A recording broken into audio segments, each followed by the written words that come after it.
Este video es producido y dirigido por Gustavo Ibarra Matón. Su tema es la segunda parte del Complejo del Ayo, libro de que es autor, el doctor Vergara, y que además de ser un libro es la narración de una historia en la cual él fue el protagonista principal. Vamos a aprovechar estos primeros momentos para hacer algunas enmiendas del video anterior.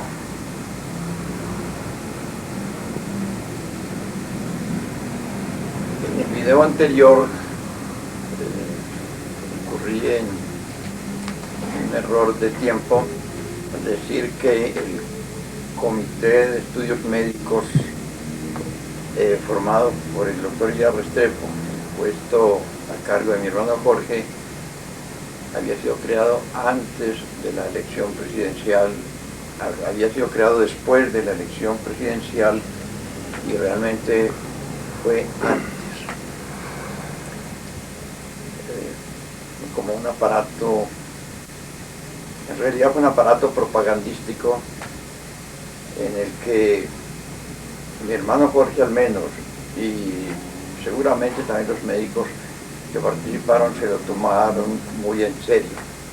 Los hechos posteriores indicaron que el doctor Lleras no estaba interesado sino en un médico, en el doctor Antonio Ordóñez Plaja, que no hizo parte de este comité. Él estaba reservado para lo que sí era, para lo que sí estaba en la mente del doctor Lleras, ejecutar el programa de control natal. La otra errata es,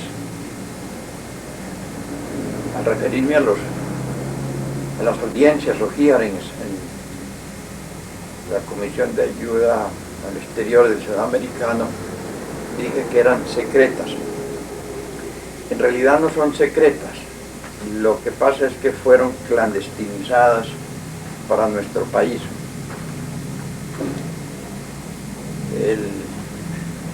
De acuerdo con uno de los oradores oponentes de esas audiencias, el teniente Thomas Lyons,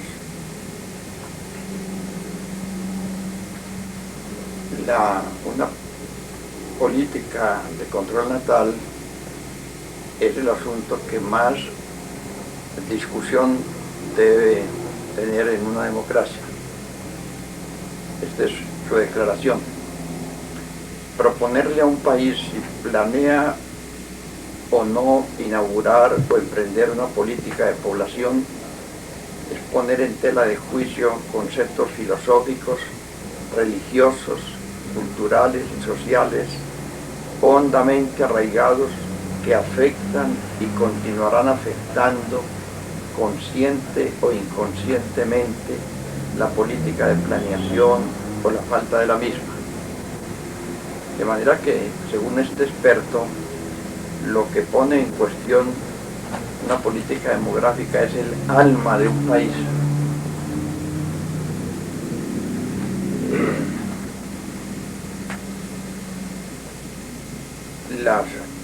La participación del doctor Lleras Camargo se hizo en una muy lograda clandestinidad.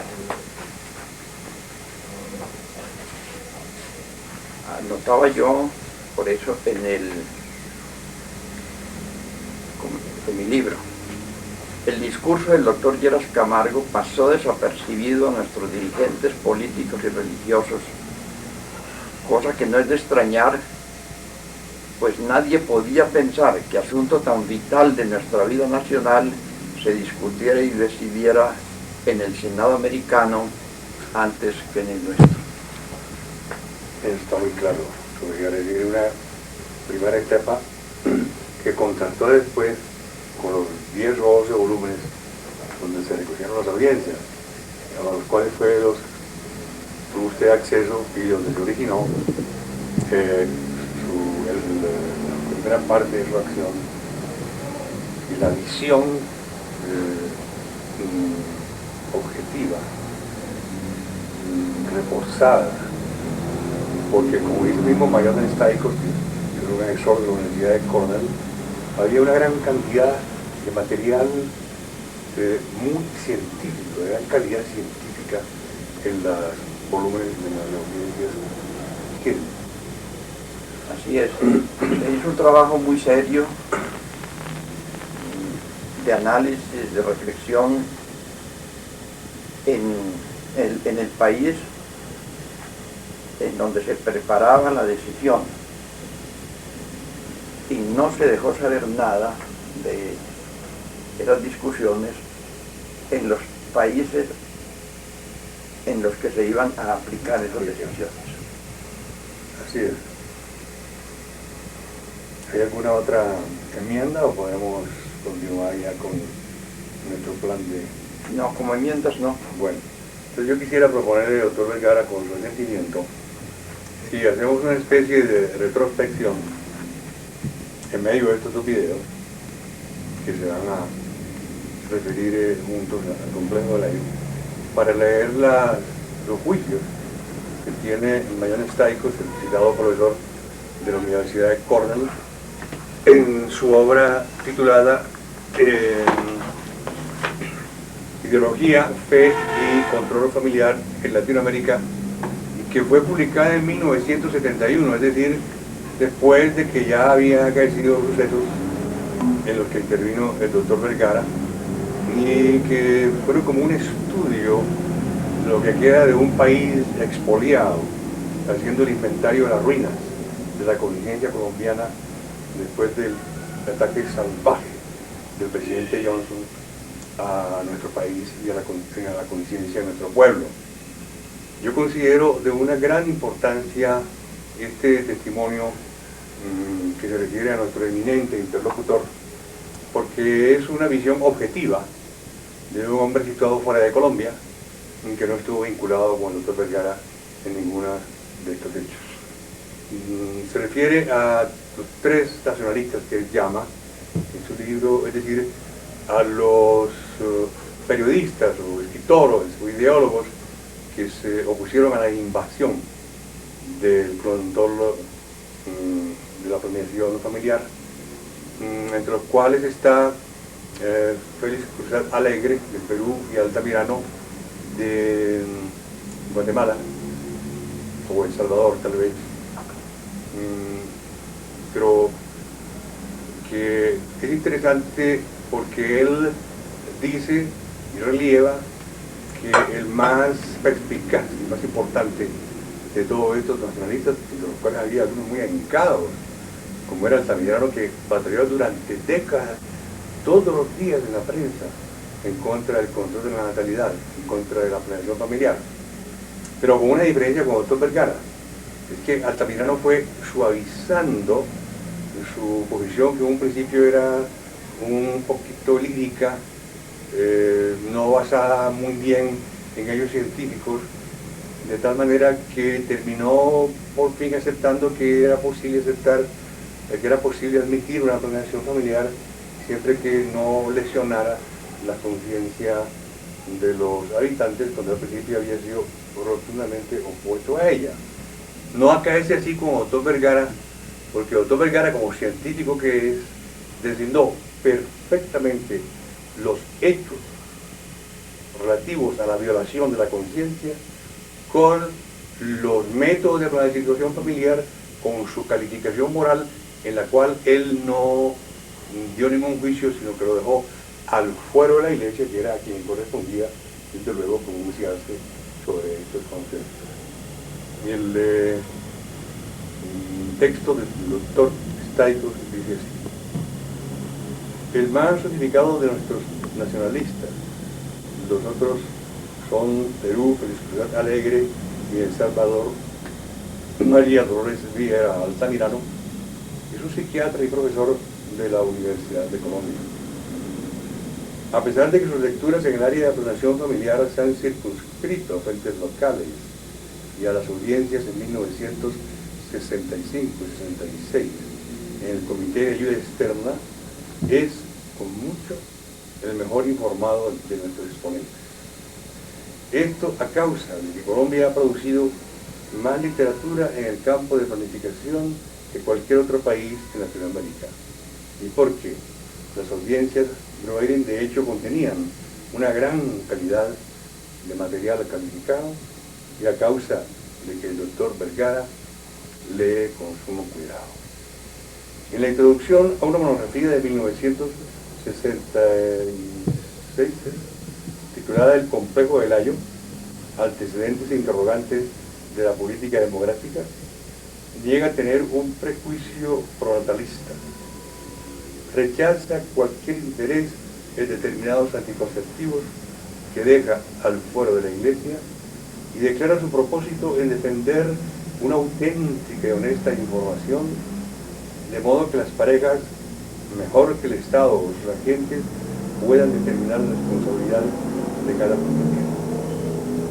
Inmediatamente, es cierto, impugna a Margaret Sanger, quien fue favorable a Malthus, y a las fundaciones Ford y Rockefeller, a causa de que la primera se preocupa más por el bienestar familiar que por el bienestar económico nacional, manifiesta su inquietud por la acelerada transición de la prohibición de la anticoncepción, no solo por ser tolerada, sino porque tal vez se configuraba por primera vez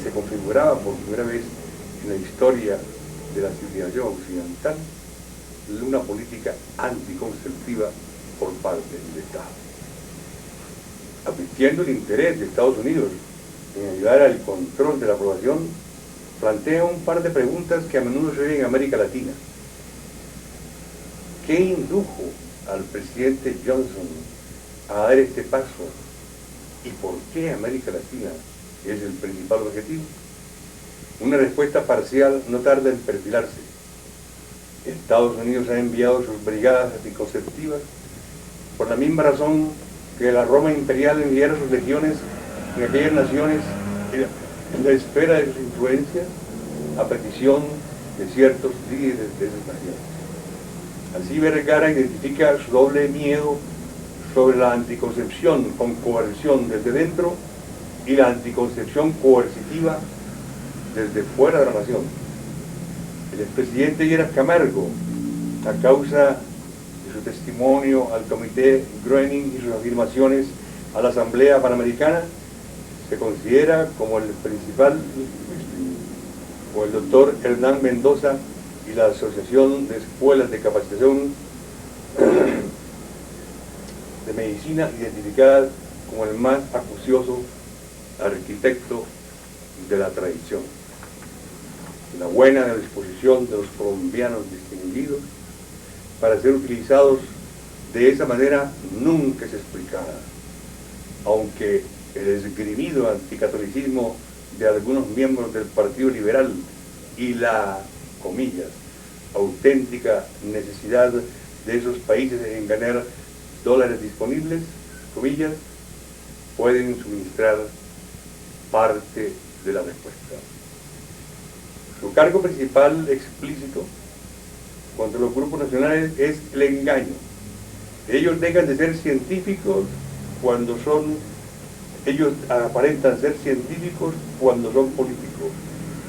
Claman ser locales cuando en esencia son extranjeros.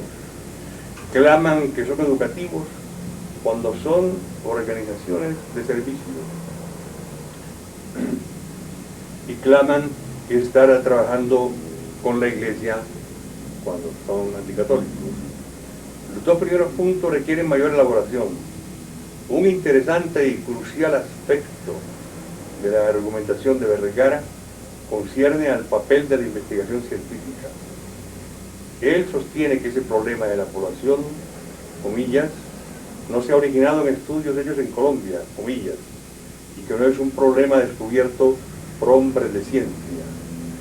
Estas afirmaciones son particularmente nocivas a la luz del hecho de que el movimiento colombiano ha sido desde su inicio propiciado por la Asociación Colombiana de Escuelas de Medicina, una organización que ha reiterado su interés predominante sobre la investigación y educación en la planificación familiar.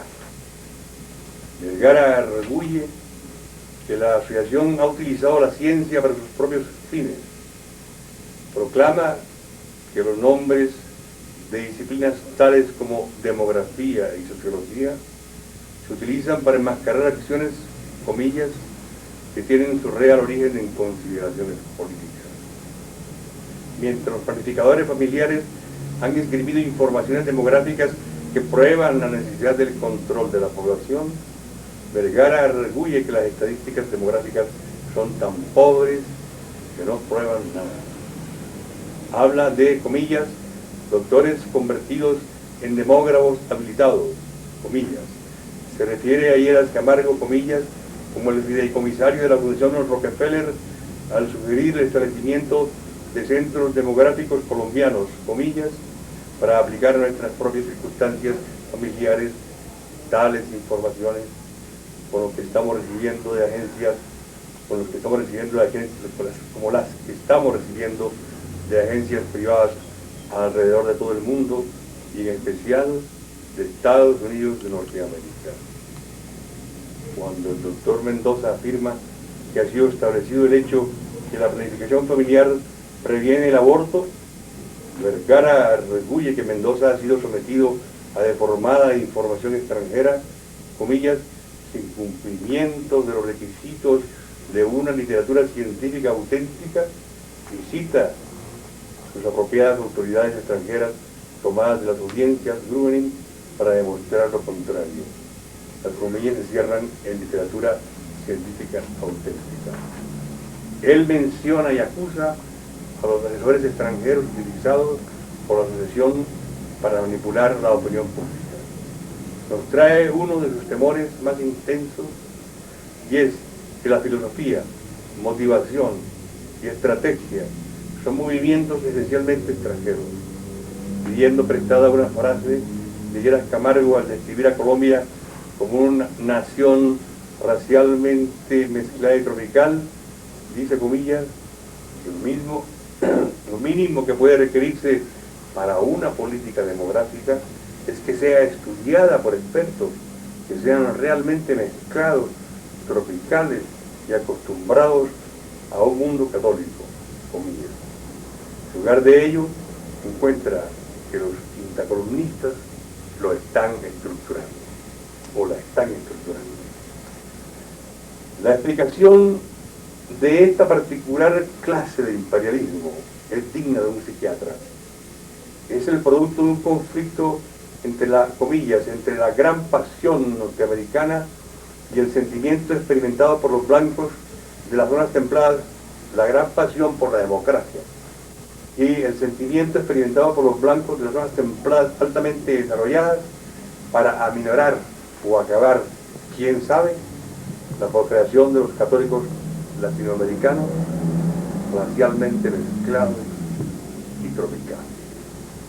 Este conflicto se resuelve con lo que Vergara llama, con el rótulo de democracia, la invasión del continente de Latinoamérica a la solicitud de los más grandes voceros de ese continente, subrayando bajo la ira y la revolución, por el engaño de uno de sus compatriotas que se vendió a los enemigos, se esconde el mayor de los temores, el miedo a ser extinguido por un poderoso enemigo.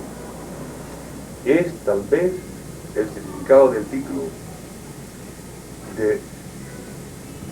del libro, que se refiere a un traicionero y culpable griego que trata de asesinar a su hijo, pero que tuvo el hado de morir por la mano de ese propio hijo.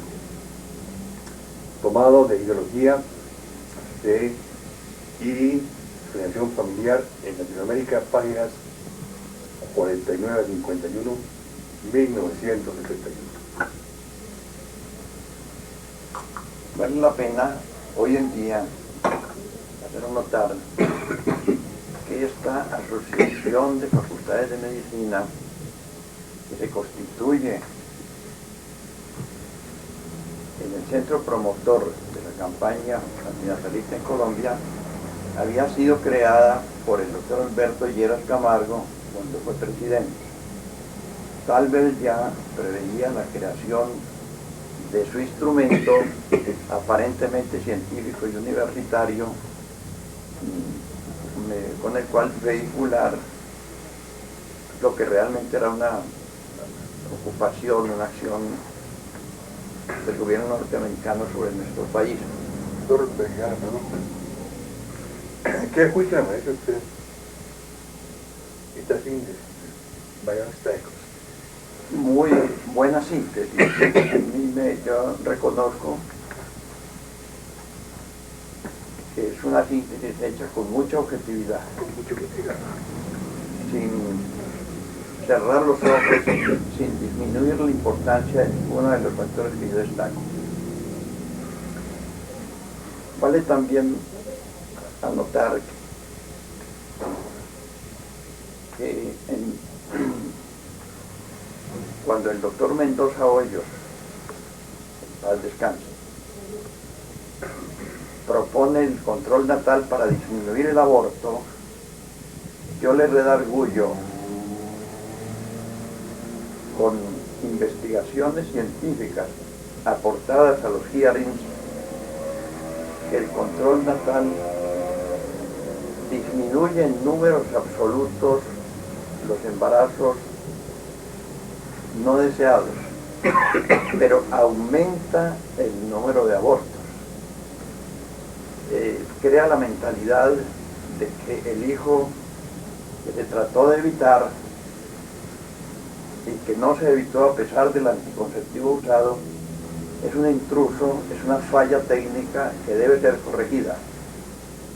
Es tan cierto que el control natal estimula el aborto que el señor Emilio Urrea se candidatiza al Congreso colombiano ahora, llevando como bandera la legalización del aborto con el argumento del inmenso crecimiento que han tenido los abortos en Colombia, que al ser clandestinos traen muchas calamidades puestas. Después de la planificación familiar. Después de la planificación. Doctor Vergara, yo le propongo que hagamos ahora un recuento, siguiendo más o menos las líneas del libro, de cómo se inició, cómo se libró y cómo culminó esta campaña de que usted intervino de forma tan notable. Recuerdo que usted era historia de una norteamericana muy notable, Margaret Sanger, que a pesar de que era partidaria del control de la natalidad, era una mujer de un gran idealismo y lo hacía realmente para proteger, para evitar los sufrimientos de la madre, particularmente en ella. Su campaña no tuvo efecto en contra de una ley que prohibía justamente el control de la natalidad. Ahí nace pues la primera confrontación entre el aspecto legal prohibicionista y una conciencia en pro del control de la natalidad. Y después viene una etapa en que las cosas comienzan a invertirse y el control de la natalidad no solamente va a ser permitido, sino que va a pasar a ser legalizado y después, en la última etapa, va a ser exportado. Pero para ser legalizado tiene que pasar por la conciencia democrática de los norteamericanos, que no están de acuerdo en que los fondos del Estado se destinen a campañas del control de la natalidad que atentan contra la dignidad y la libertad de la persona. Entonces, cuando se libra otra de las batallas. Pasados estos episodios, parece que viene el gran protagonista de la invasión, la conciencia de estos pueblos, que es el presidente Johnson. Y ahí es donde yo tal vez pondría el nacimiento de todo este proceso histórico. ¿Y qué fue lo que pasó con Johnson? Que en mis lecturas, Johnson aparece súbitamente, de improviso, en el horizonte, de improviso, con su famosa tesis de que pedir un nacimiento le cuesta al Estado, le cuesta a los Estados Unidos hoy $5 y permitirlo le cuesta $100. Y con base en esta simple aritmética de tendero, decide poner toda la capacidad de coacción del imperio norteamericano al servicio del control natal compelido, obligado sobre la población. También estas lecturas lo que demostraron es que antes de dar el salto hacia nuestro continente, la campaña de control natal masivo desde el Estado tuvo muchas dificultades en los propios Estados Unidos y que comenzó clandestinamente. Clandestinamente. Hay un texto muy revelador al respecto, que es el del senador Gruening, quien aparece como líder en estas audiencias de la campaña de mentalización.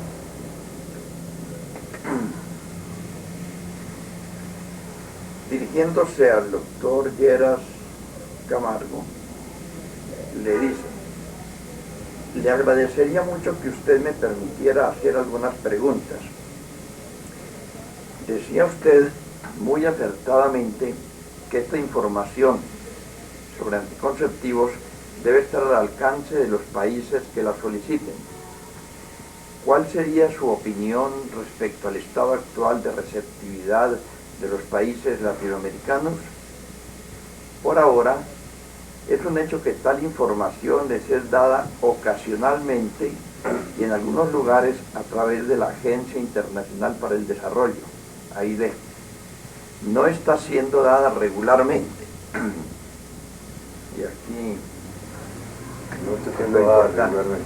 Una de las cosas que mi proyecto de ley trata de eliminar son estos procedimientos semiclandestinos, más o menos por debajo de cuerda, y reemplazarlos por otros abiertos con agencias y funcionarios ad hoc. Esto fue lo que se hizo, obviamente, en Colombia. Después de aproximadamente unos 2 años de trabajar clandestinamente con la Asociación Colombiana de Facultades de Medicina,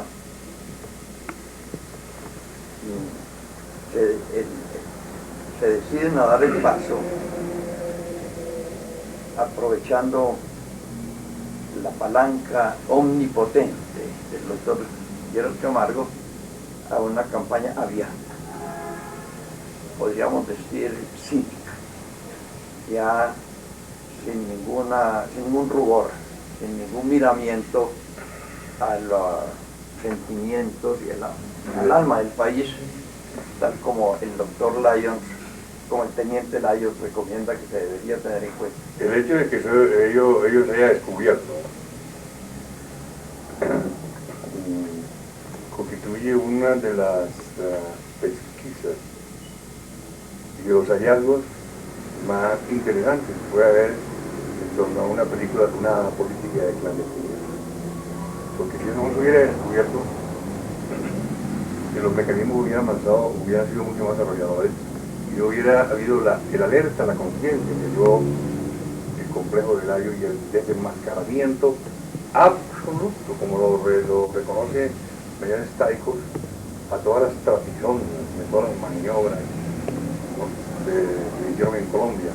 Pero hay que destacar una cosa, es que el control de la natalidad comenzó siendo una violación a la conciencia de Estados Unidos, antes de ser una violación a la conciencia de Latinoamérica.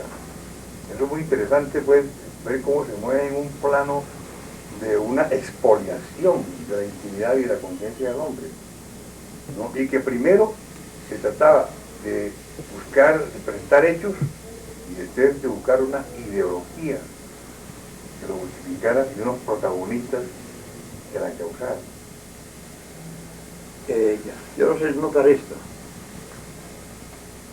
La sociedad norteamericana, o su Estado, o sus clases dirigentes, ha venido sufriendo una transformación, un desplazamiento de sus orígenes, que son los de los ideales democráticos, en su máxima honestidad, en su máxima preocupación de tener en cuenta al hombre, al habitante del lugar,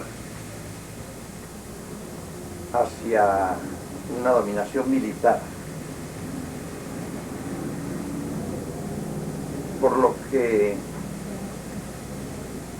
se refiere a nuestro país, que es obviamente mi mayor preocupación, se habla mucho ahora de ciertos actos de intervención militar del gobierno de los Estados Unidos en nuestro país, actos que serían clandestinos. En esta semana no más ha habido el debate sobre el espionaje aéreo, sobre los vuelos de aviones de matrícula norteamericana sobre nuestro territorio. Según el señor Yesid Castaño, director de Aeronáutica Civil, en este mes de enero habrían sido 28 el número de esos vuelos, en tanto que el presidente de la República, el ministro de Relaciones Exteriores y el ministro de Defensa dicen no saber nada absolutamente de tales vuelos.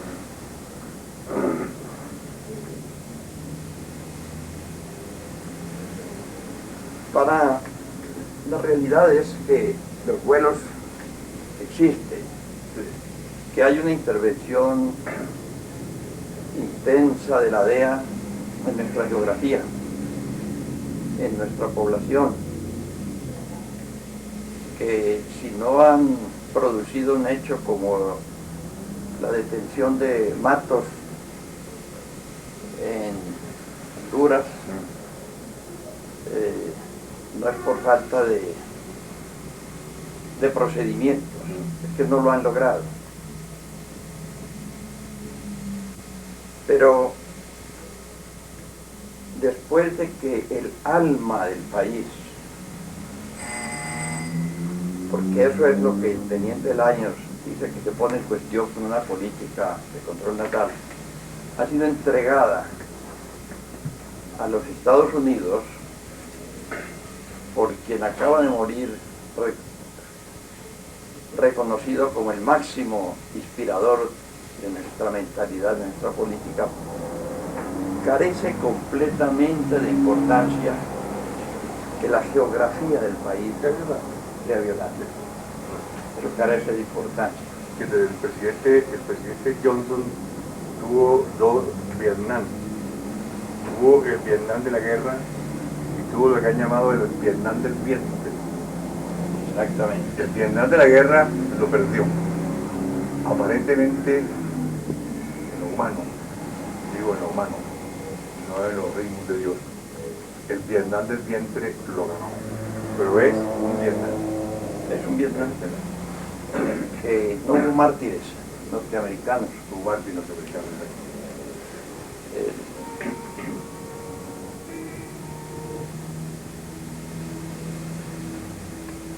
Hay una mentalidad que se está formando en clases cultas, no es en clases bajas, una mentalidad de un realismo político que se expresa en el sentido de que nosotros, como país soberano, soportamos las cargas económicas y sociales, el corto en vidas humanas de la lucha contra el narcotráfico.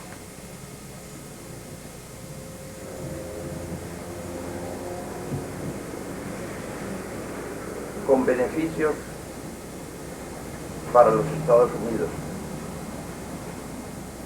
y que en cambio no disfrutamos de los beneficios económicos que tendríamos si fuéramos un estado satélite, uno de los estados de la Unión. Y he oído a varias personas, no incultas, sino profesionales, señalar como un modelo de realismo lo de Panamá. Dicen que evidentemente los demócratas panameños no tenían posibilidad de deshacerse por sí mismos del dictador Noriega, y que afortunadamente el gobierno de Estados Unidos tuvo esa generosa iniciativa de liberarlos del dictador.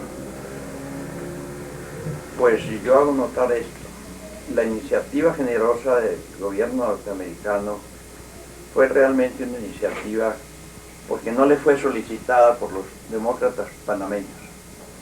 Aquí, en cambio, la generosa iniciativa de esterilizar los vientres, del Vietnam del vientre, de acabar con nuestra población, no alcanzó a ser una iniciativa porque el doctor Lleras Camargo, como personero de nuestra nacionalidad y aún de la nacionalidad latinoamericana, les pidió que lo hicieran.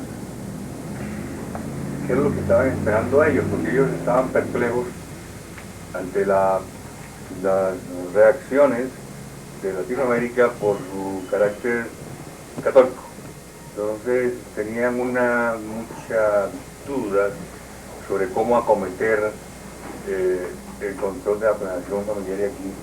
Y estaban buscando una pieza en el rompecabezas que le hiciera cuajar la oportunidad para comenzar la campaña. Y esa pieza, en forma inexplicable, sin ninguna delegación autorizada de Colombia, sin ninguna jurisdicción representativa del país, de pronto aparece como un vocero ilustrísimo comparado con Bolívar en el seno de las audiencias juveniles, facilitando la campaña y garantizando el éxito de la campaña. El hecho más conturbador para mí, como católico, es que lo que estos dirigentes norteamericanos consideraban el mayor obstáculo, la mayor dificultad, era la resistencia que pudiera hacer la Iglesia Católica. En una de las intervenciones de Groening se dirige el doctor Lleras con estas palabras: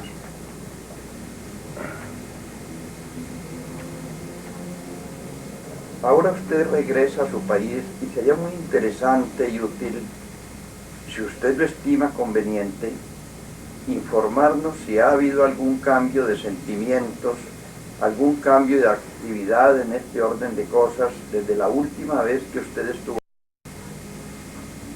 Sería útil para nosotros saber si en Colombia, que fue el tema de un estudio especial que estoy haciendo para el Comité Operativo Gubernamental de nuestro programa de ayuda al exterior, haya habido algún cambio que pueda ser registrado en relación con el programa de explosión de población y de control.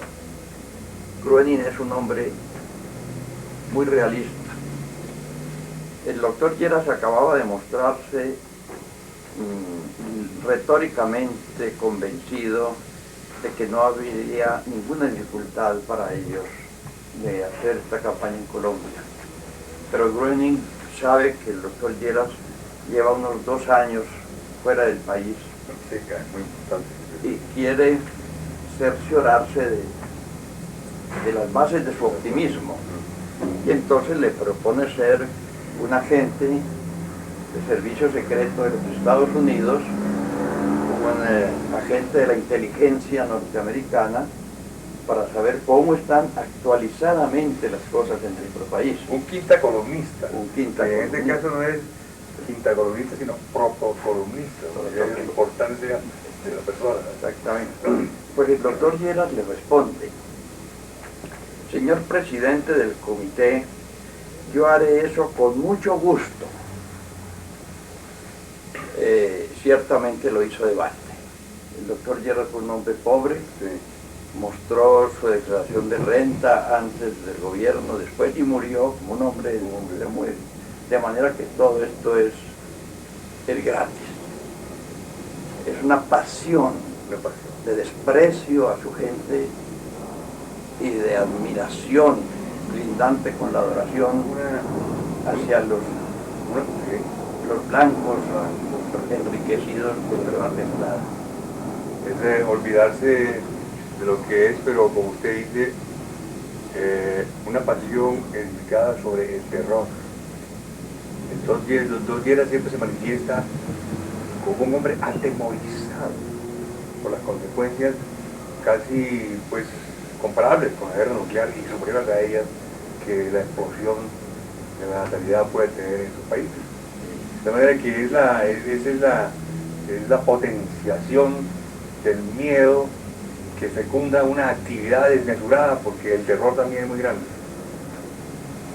Es curioso el contraste entre López Pumarejo, el presidente López Pumarejo, que es el hombre que le sirve de plataforma de lanzamiento en el país, a doctor Lleras Camargo, cuando expresa su sentimiento respecto a la población norteamericana, como lo refería en mi primera parte de este video, diciéndole a la multitud, chusma mía.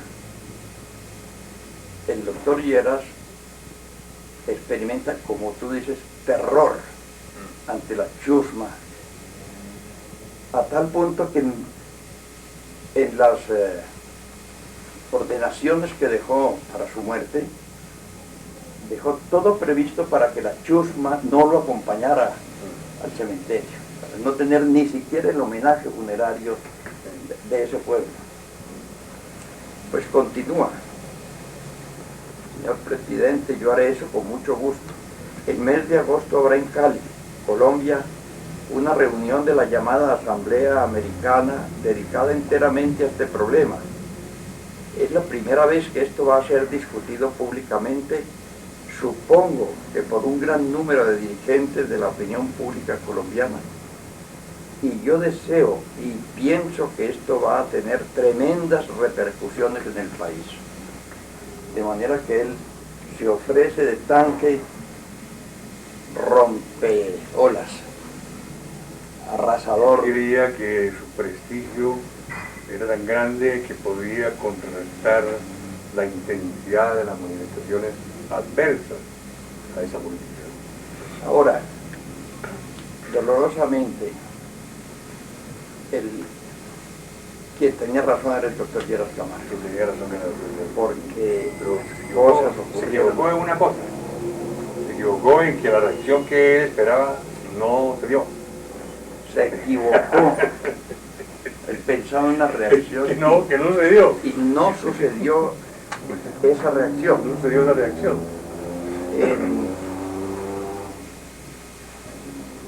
En el New York Times de agosto 21 del año 68 sale esta corresponsalía: Bogotá, Colombia, agosto 21. Lo que ha sido en efecto una de las más sensacionales noticias oídas en América Latina no fue la guerra en las calles de Santo Domingo, ni tampoco los temblores de Chile. Más bien fue el silencio de la jerarquía de la Iglesia Católica de Roma durante la histórica conferencia de 4 días terminada en la semana anterior sobre control de natalidad y otros problemas de población. Lo que sucedió linda con lo monstruoso o con lo misterioso. Terminada su intervención en Cali, el doctor Lleras Camargo fue invitado a almorzar por el arzobispo de Cali. era la inconsciencia total. Yo me imagino una figura bíblica de lo que entonces ocurrió. Relata la Biblia que cuando Noé cultiva la vid, fabrica el vino, se emborracha. En su borrachera queda desnudo en su tienda. Y uno de sus hijos, Cam, al verlo desnudo, en vez de cubrirlo, en vez de cubrir su desnudez, su vergüenza, sale a publicitarla, comunicándole a sus otros dos hermanos, los cuales reaccionan como buenos hijos, acuden a cubrirlo. La iglesia realmente estaba desnuda de toda posibilidad de enfrentar semejante perfidia en un problema tan nuevo. Nadie lo hubiera imaginado. Todo el mundo imaginaba a la iglesia católica una iglesia fuerte. El doctor Lleras Camargo fue el hombre que conoció la desnudez de la iglesia, conoció su indigencia, su invalidez para reaccionar, y se aprovechó de eso. De manera que en el país han sido sembradas esas semillas de impiedad, esas semillas de violación de los más sagrados sentimientos del ser humano. El doctor Lleras vivió lo suficiente para ver los resultados de su intervención, porque lo que está ocurriendo, este baño de sangre, esta corrupción en todas las dimensiones posibles en que la vida humana se puede corromper de nuestro país, son la fructificación de esas semillas que él sembró.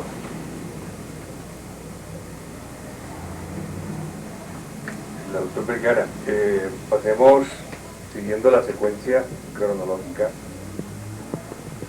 de primero la inserción del enorme poder y prestigio político del doctor Lleras en el Senado norteamericano, la misión que se le confió, y luego cómo eso que está planteado como un imperialismo enmascarado, cosa tan curiosa cuando uno pensara que el imperialismo se caracteriza por su desenmascaramiento y por su ostentación de la fuerza. Aquí lo que hace es que oculta su fuerza en contra de un país inerme para después descubrirla cuando ya no hay forma de oponerse a ella. ¿Cómo se traslada esa acción de Estados Unidos a nuestro país? ¿Por qué medios? ¿Por qué personas? ¿Con qué instituciones? ¿Cómo acaece ese fenómeno que es también muy interesante de observar? Ya luego se ha hablado de la conferencia de Cali, pero después viene una serie de instituciones, de médicos, de ayudas económicas cuantiosísimas, de ofertas profesionales de unos salarios singulares en dólares, que son los que dan la medida y explican el tránsito del fenómeno del Congreso de Estados Unidos a la conciencia colombiana. Sí, ahora se ha hecho mucho escándalo, mucha bulla sobre la corrupción de las conciencias de jueces, especialmente de miembros del ejército y de la policía, por el dinero de los narcotraficantes. Y esto no es sino una muy pobre imitación de lo que fue el soborno de la inteligencia colombiana, de muchos profesionales, todos los podían capacitarse rápidamente para la acción psicológica. De todos los que tenían acceso a la mujer a través de los servicios públicos del Estado para persuadirla de que se esterilizara o para esterilizarla sin persuadirla. Sin persuadirla. Persuadirla. Ese es el verdadero arquetipo. Los narcotraficantes son unos pobres imitadores, unos pobres e inexpertos practicantes del soborno. En el caso del doctor Lleras no fue sobornado por dinero, sino por gloria. Y no le escatimaron la gloria.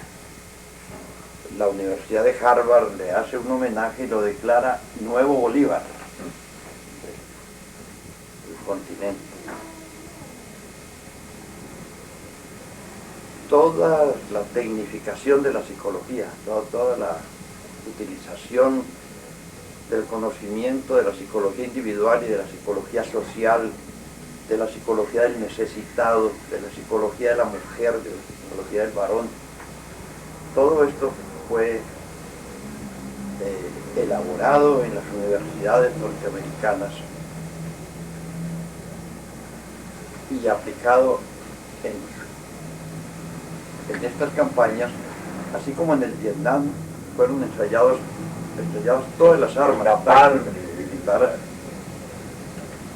de los laboratorios de Estados Unidos. Yo conocí y a la publicidad una carta de la Universidad de Cornell dirigida a un médico caleño, miembro de la Asociación Colombiana de Facultades de Medicina, titulada Instrucciones para neutralizar a los arzobispos de Bogotá y de Cali. En ese momento eran los únicos obispos que se habían notificado del problema y que habían empezado a tomar algunas medidas, a dar algunas señales de reacción. El contenido de esta carta es un modelo de acción psicológica, de cómo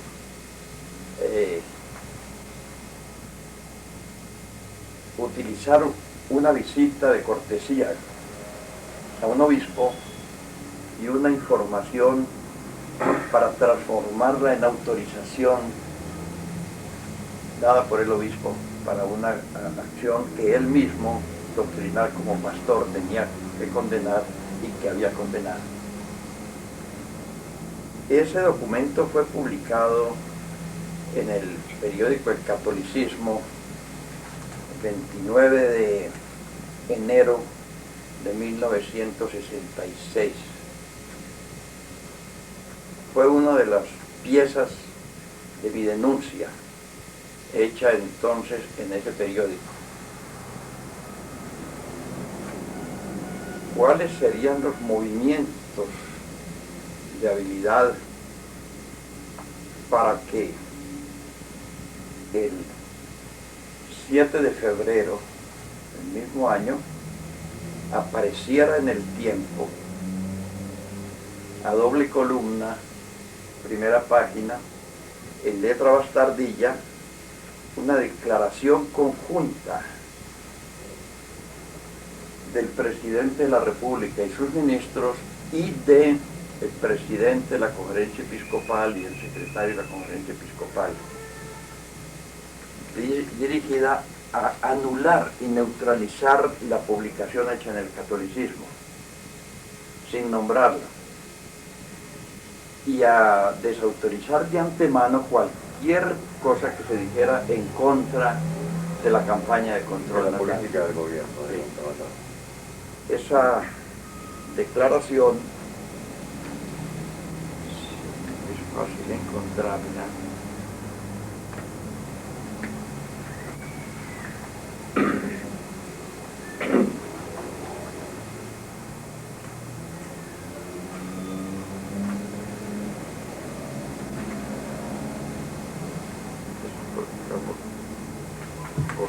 exactamente no la encuentro, pero es una declaración en la que anuncian estar actuando en completa armonía los dos poderes, el del Estado y el de la Iglesia, y estarlo haciendo con objetividad y con altura. De manera que la publicación... Con objetividad y con altura de la campaña. De manera que se referían de esa manera a la publicación del catolicismo como una publicación carente de objetividad y carente de altura. Es decir, que una comunicación de la Universidad de Córdoba a un médico colombiano, donde se denuncia o se plantea los medios de neutralizar al episcopado, y es por otro lado entendido como una cosa despreciable, porque hay la sensación de parte de la Iglesia de que las campañas llegan en perfecta armonía con el gobierno. Realmente no hay una coherencia. El contenido de la carta de René Cornell, este médico, era tan grave, tan sumamente grave, que yo temí verme denunciado por calumnia. Tan grave era el contenido de esas acusaciones. Sí. Yo temí que el presidente de la República o su ministro de Salud me denunciaran y me pidieran las pruebas. Sí, pero no. Creo que decía, no hubo denuncia. No, bueno. Ellos conocían la carta también ya. También conocían la carta. Ellos sabían que yo estaba hablando de cosas ciertas.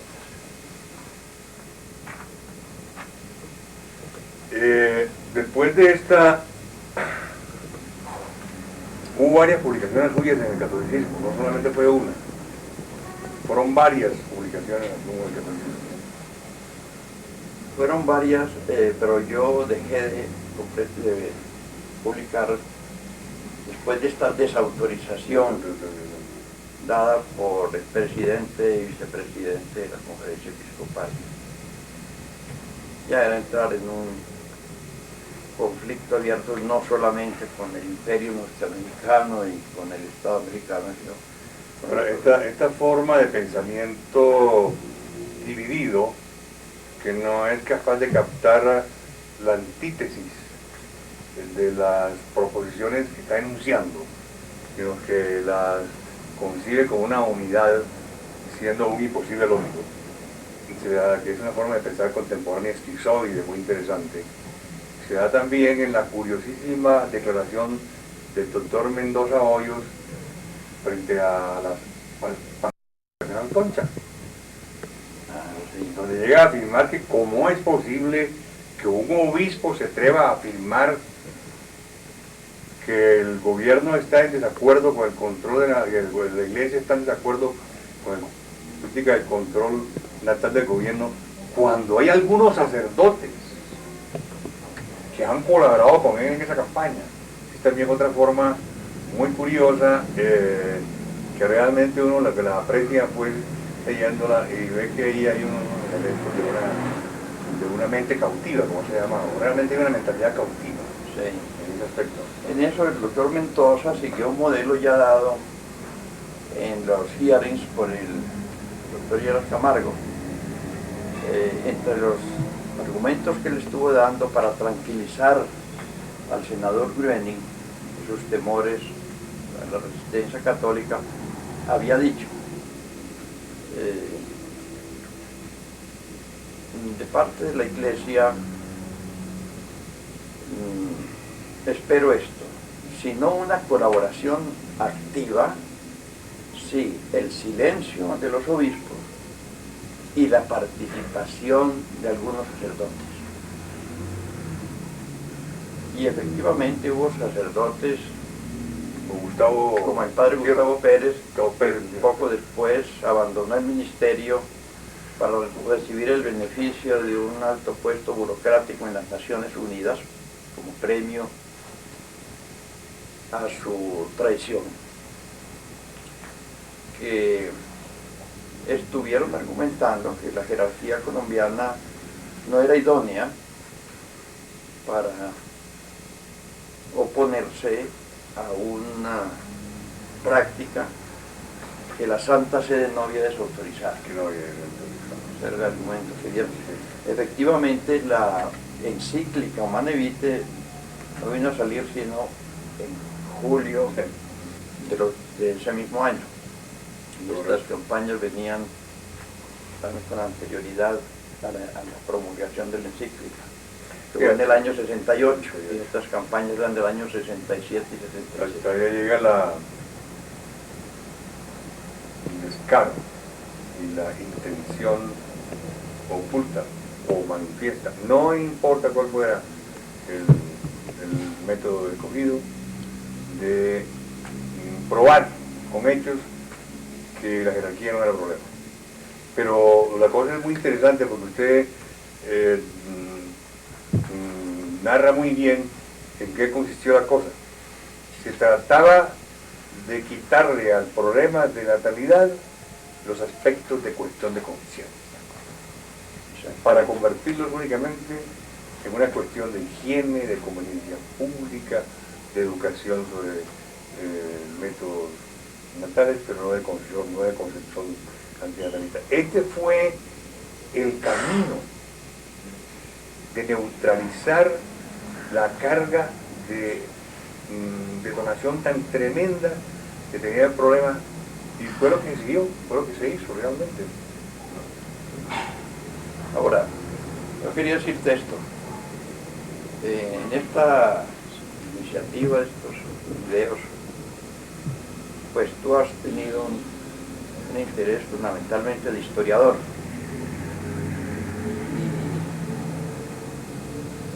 Y yo considero que este trabajo que estás haciendo es realmente muy importante.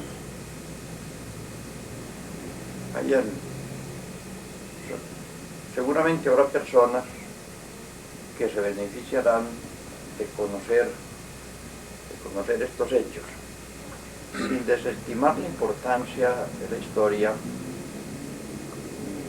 La verdad es que mi interés va por el momento presente, va por el qué hacer ya.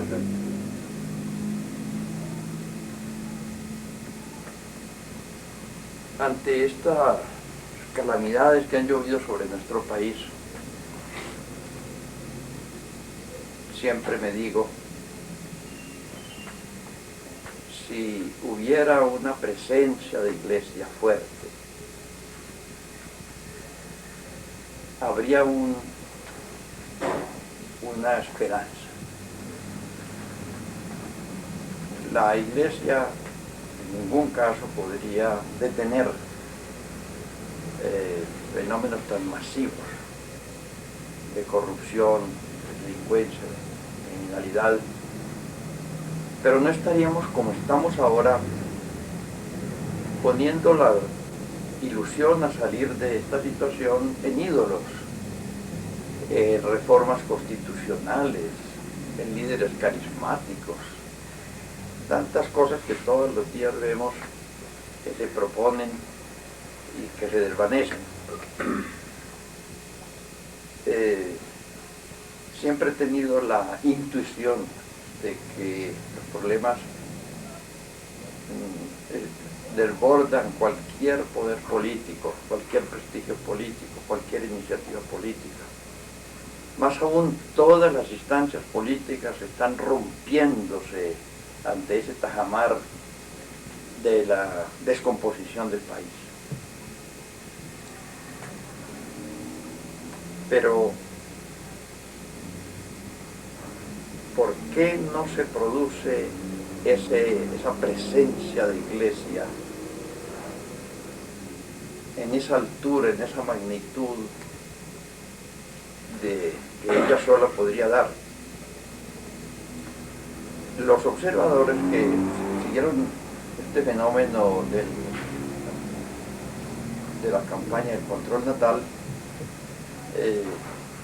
trataron a la Iglesia entonces como una fuerza política, y fue como fuerza política como la vencieron.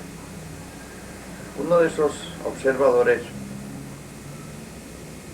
el señor Frank Nottestein, escribía: la mayor dificultad en la posición de la Iglesia Católica desde el punto de vista del incremento de la planeación familiar reside menos en el impacto sustantivo que esta posición hace en sus adherentes propiamente dichos que en la influencia política de la Iglesia.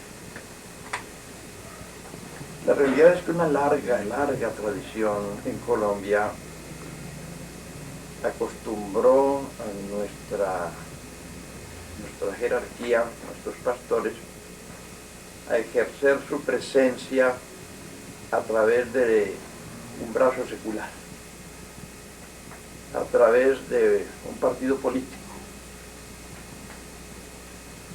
Y esta práctica prolongada en realidad debilitó y empobreció la capacidad de incidencia de la Iglesia en las conciencias. De manera que cuando vino este ataque que fue dirigido a las conciencias, como tú tanto lo has destacado, a tergiversar la realidad, no encontró ni unas conciencias alertadas con el sentido de lo verdadero y de lo falso, ni unos pastores alertadores en el sentido de que su tarea es ante todo la verdad. Dios es la verdad, Cristo es la verdad. El ante Pilatos dijo que había venido a dar testimonio de la verdad. En estos momentos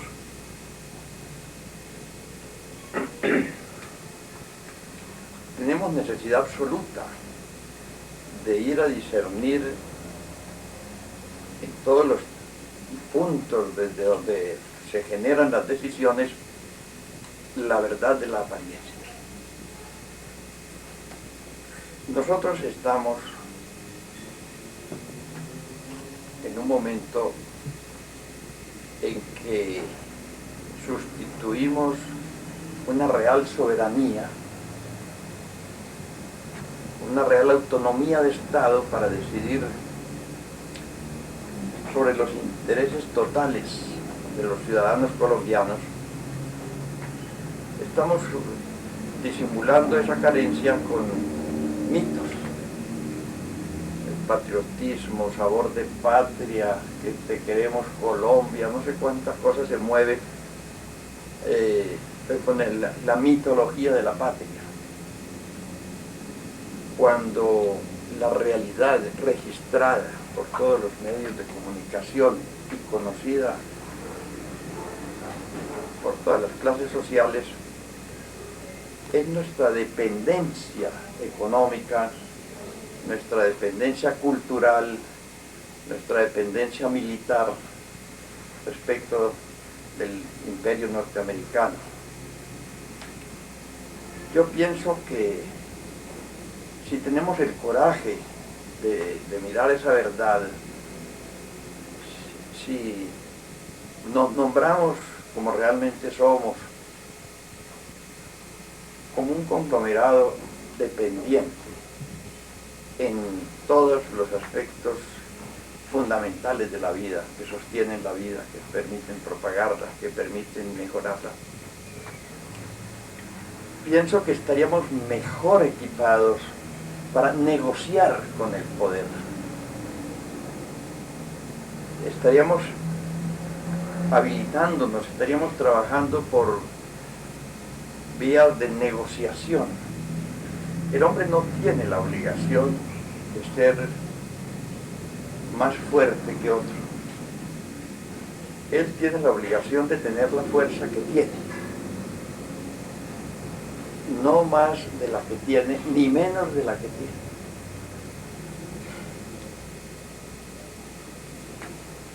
Si nosotros tuviéramos una educación eminentemente teologal o teológica,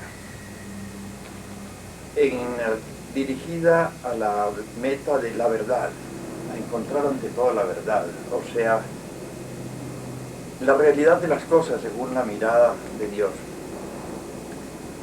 Y nos decimos que en esa verdad somos una población dependiente, pues procedemos a una relación sensata, inteligente dentro de la real correlación de fuerzas. Somos los débiles que vamos a negociar con el fuerte. Y siempre hay algo que negociar. Pero como fumamos ese opio, esa marihuana de nuestros ídolos, de nuestra pomposa retórica patriotera, no hacemos ni lo que hace un fuerte, pero gracias no hacemos lo que ha hecho Fidel Castro frente a los Estados Unidos, ni lo que hace un débil.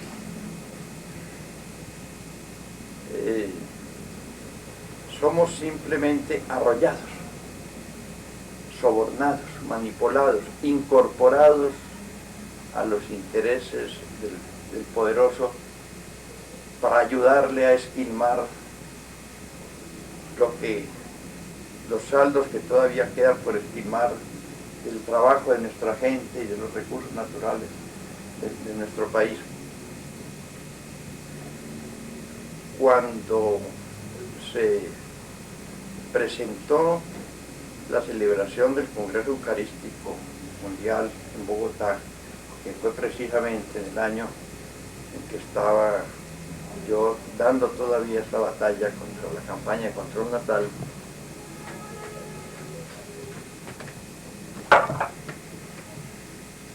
quise hacer valer una declaración de la encíclica Popularum Progressio. Yo me dije, si el Papa ha escogido a Colombia como sede para este congreso, tiene que tener razones muy de fondo, no es una escogencia caprichosa. En la encíclica Popularum Progressio dice: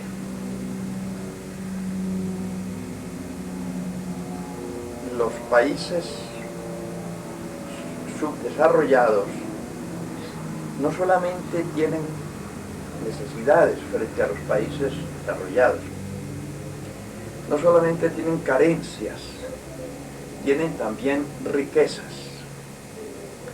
Y lo que puede ocurrir no es necesariamente un paternalismo por el que los países desarrollados dan de su sobrante a los países subdesarrollados. Lo que se debe pensar es en un intercambio.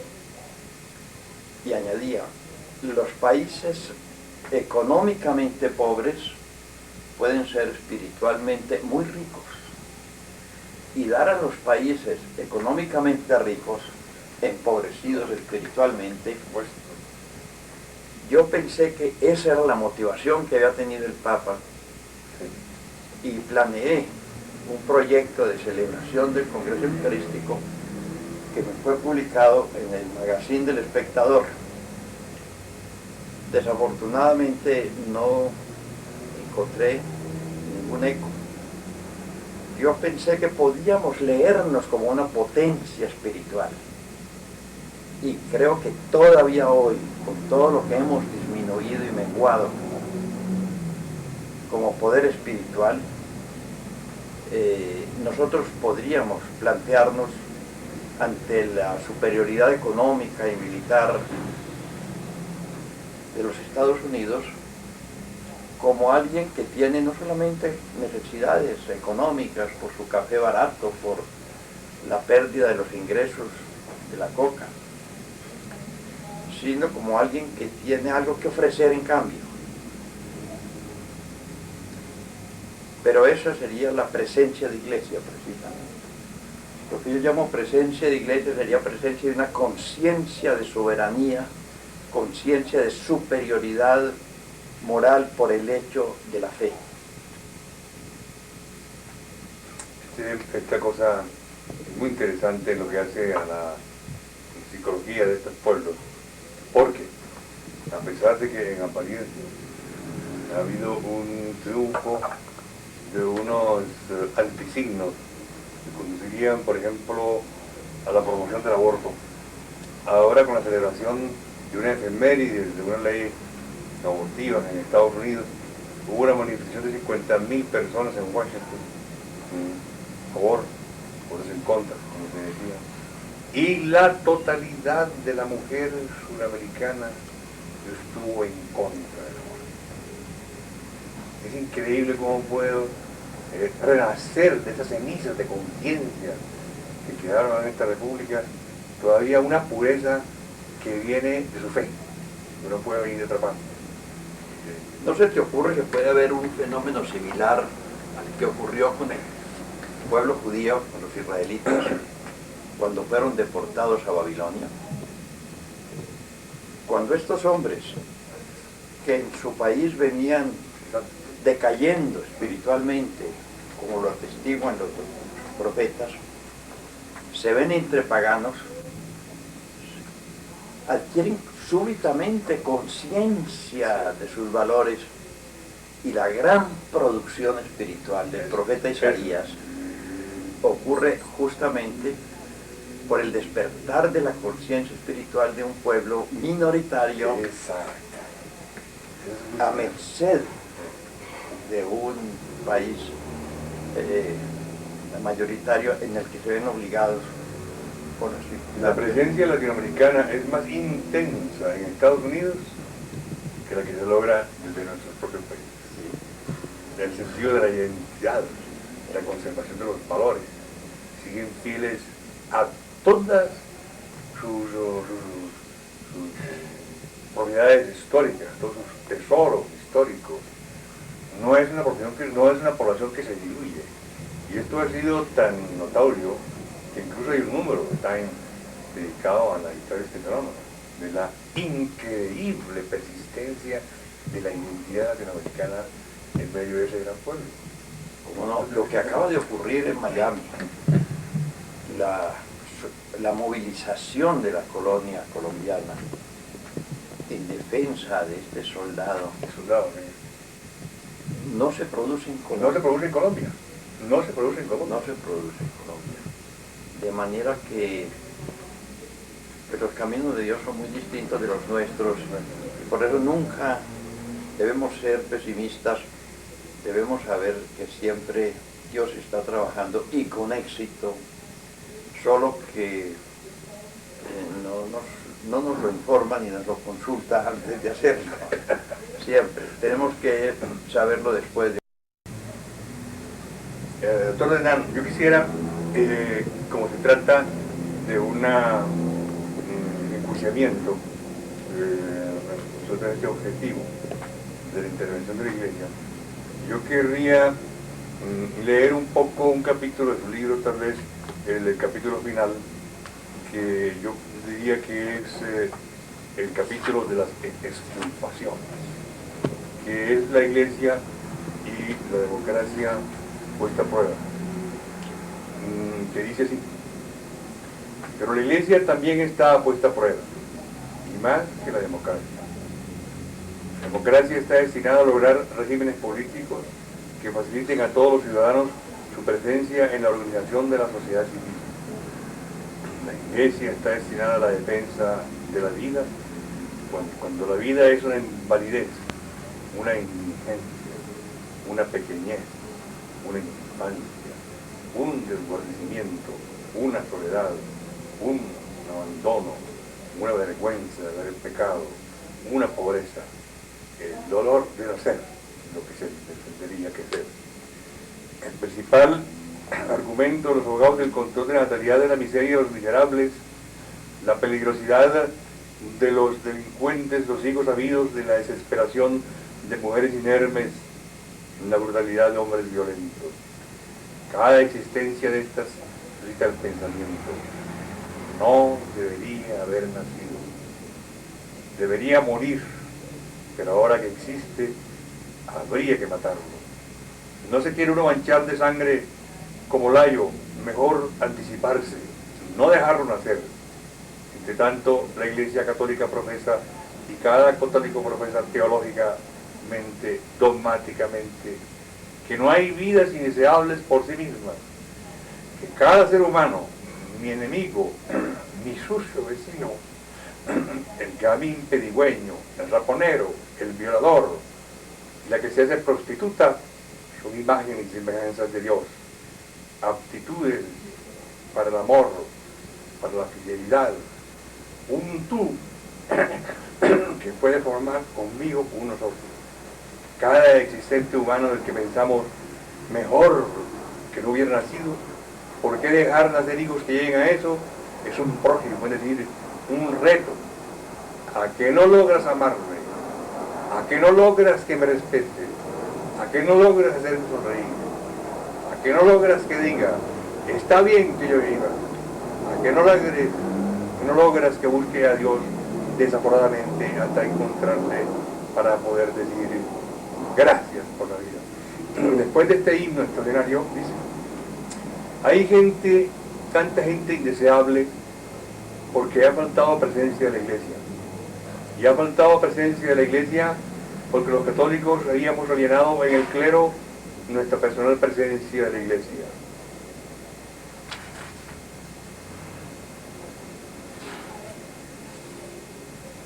Y otras cosas más. La Iglesia hace figura de estar defendiendo un atado de dogmas, un enredo de abstracciones teológicas, de espaldas al hombre y a la mujer concretos, con sus cuerpos para alimentar y vestir, con sus hijos para criar, con sus anhelos de surgir, en tanto que los demógrafos y los estadistas hacen figura de morir de angustia ante el dolor humano.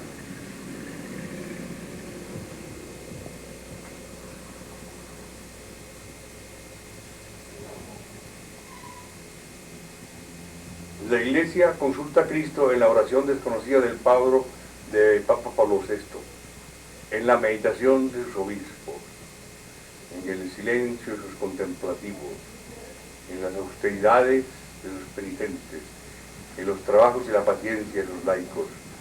Habrá que cambiar de sistema. Esa clase de demonios no se expulsan sino con el ayuno y la penitencia. Hace años que lo dijo el padre Lebret. Solo en la pobreza se encontrará la promoción humana y la paz social. Solamente la pobreza descarga la tensión entre la miseria y la riqueza.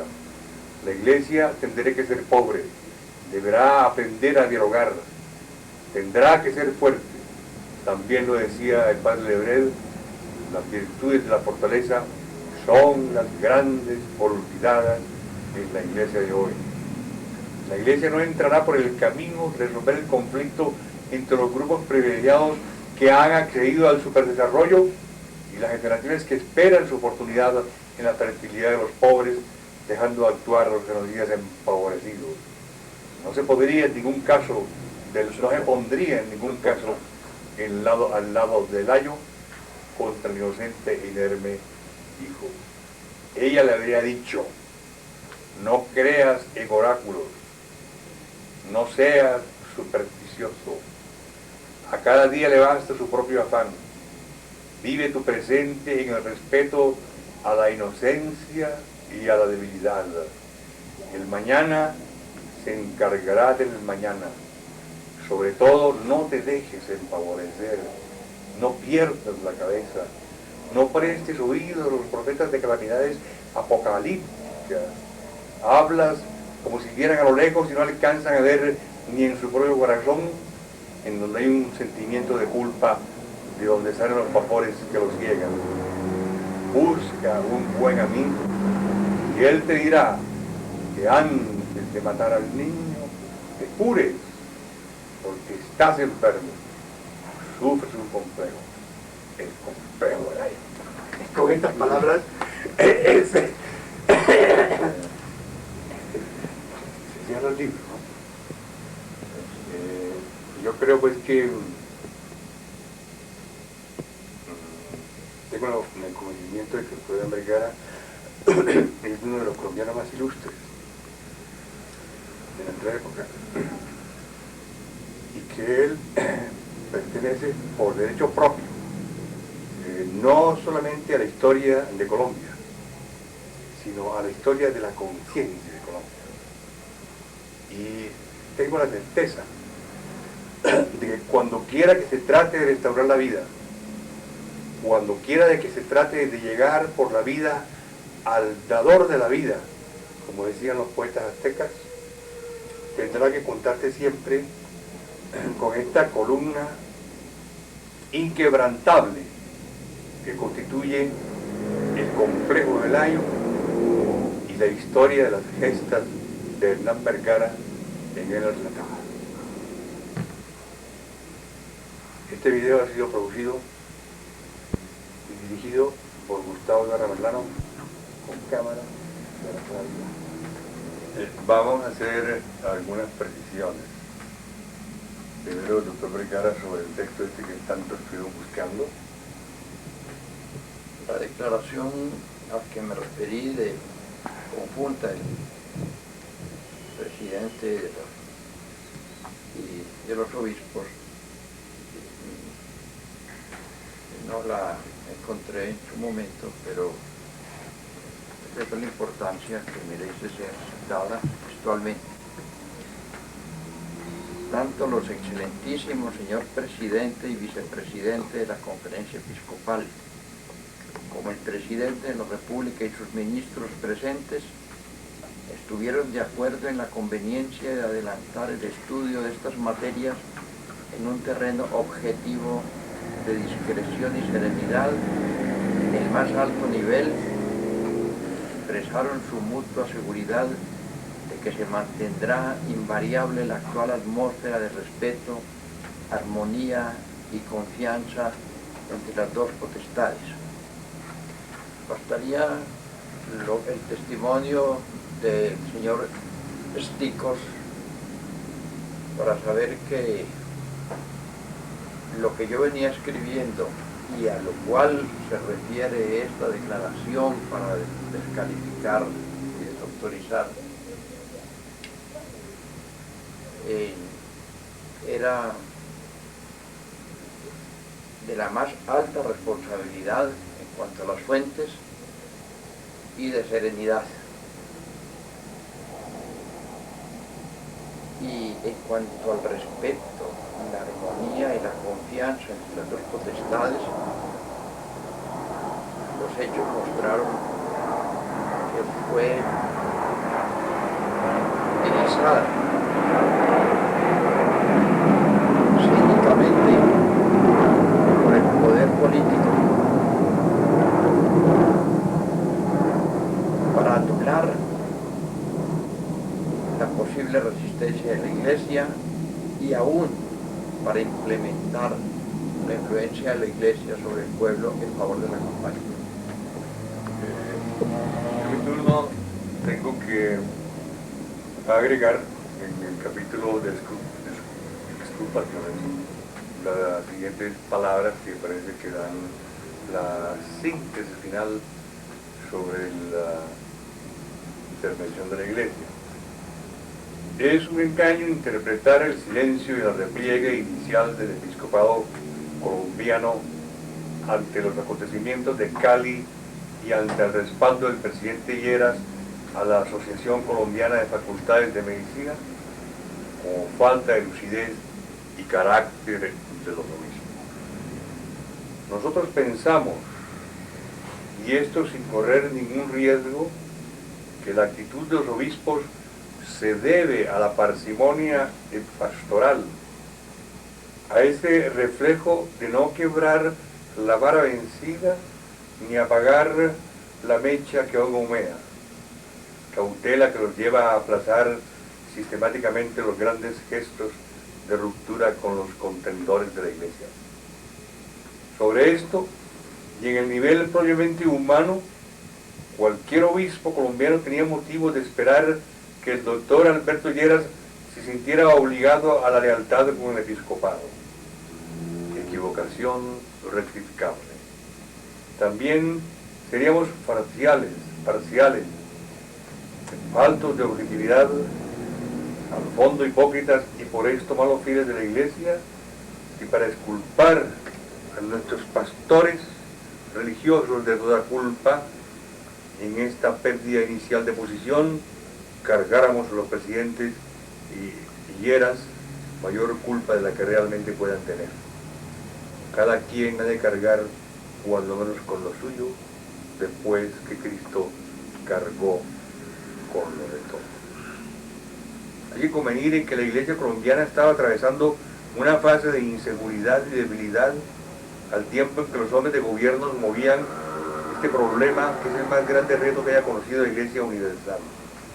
El problema de la regulación de los hijos ya se tome en el ámbito de la moral conyugal, único en que fuera contemplado por el magisterio católico hasta hace pocos años, ya se tome en sus incidencias sobre el bienestar social a escala mundial, ha mostrado insuficiente la encíclica Casticum Nubi en cuanto al inventario de las situaciones que viven los casados y necesitada de exégesis difícil. El Concilio Vaticano II no logró llenar los vacíos. El asunto fue tomado por su santidad Pablo VI con el propósito de responder a sus interrogantes. En 1965, los católicos estaban en pleno clima de interinidad de la doctrina sobre la anticoncepción. Por el mismo tiempo, reinaba en Colombia la mayor confusión provocada por el entronizamiento de corrientes ideológicas debidas al desmonte de la Iglesia constantiniana y al montaje todo el tiempo de la Iglesia conciliar. Los temas de interés doctrinal, pastoral, litúrgico, el diálogo, el aggiornamento, se disputaban en primer plano de interés en la atención de los superiores eclesiásticos. Difícil en tales circunstancias encontrar el tiempo, los incentivos necesarios para informarse sobre la lucha que venía sosteniendo el episcopado norteamericano frente a las avanzadas de la política antinatalista del presidente Johnson y sobre todo, pero quién lo iba a imaginar, de las ofertas que el doctor Alberto Lleras había hecho un mes antes ante el Senado norteamericano, de entregarles las llaves de la ciudad de la Iglesia a los grupos interesados en la esterilización de estas poblaciones. Luego, como las ideas van siempre muy adelante de los hechos, o estos muy atrás de las ideas, los obispos que se vieron abocados a tomar decisiones, aunque tenían y enseñaban ya las nuevas ideas, resultaron actuando con las antiguas. El problema del control de la natalidad es uno de esos que parecen exigir, según los textos conciliares, mayor aporte de los laicos. Hay en él tantas implicaciones políticas, psicológicas, sociológicas, económicas, médicas, que hacen absolutamente indispensable la utilización de la aptitud de los seglares, no solo por los conocimientos científicos en estos campos, sino para el manejo de las relaciones interpersonales de los ambientes en que se actúan normal y predominantemente estos temas. Uno de tales ambientes, el principal sin duda, en el que se agita y actúa el problema de la población, es el político. Para el diálogo con el gobierno, la Iglesia tendría que haber estado representada por un equipo integrado por obispos, sacerdotes y seglares, y que en estos tuviera una efectiva posición de mayores de edad. Era demasiado pronto para tal novedad. Los excelentísimos señores presidente y vicepresidente de la conferencia episcopal asumieron solos la responsabilidad de ventilar con el presidente y el Restrepo este problema. El resultado ha sido una verdadera explosión en las campañas antinatalistas y lo que vemos apenas es el comienzo del hongo. El informe especial de Visión revela que para este año hay más dinero que se alcanzará a gastar, que se está destinando preferencialmente a Colombia, México y Brasil. Sabemos, sin embargo, que estos dos países no han adoptado aún la política anticonceptiva, de modo que el grueso del presupuesto se quedará en Colombia. Este video ha sido dirigido y producido por Gustavo Ibarra Merlano, con cámara de Rafael Ibarra Paz.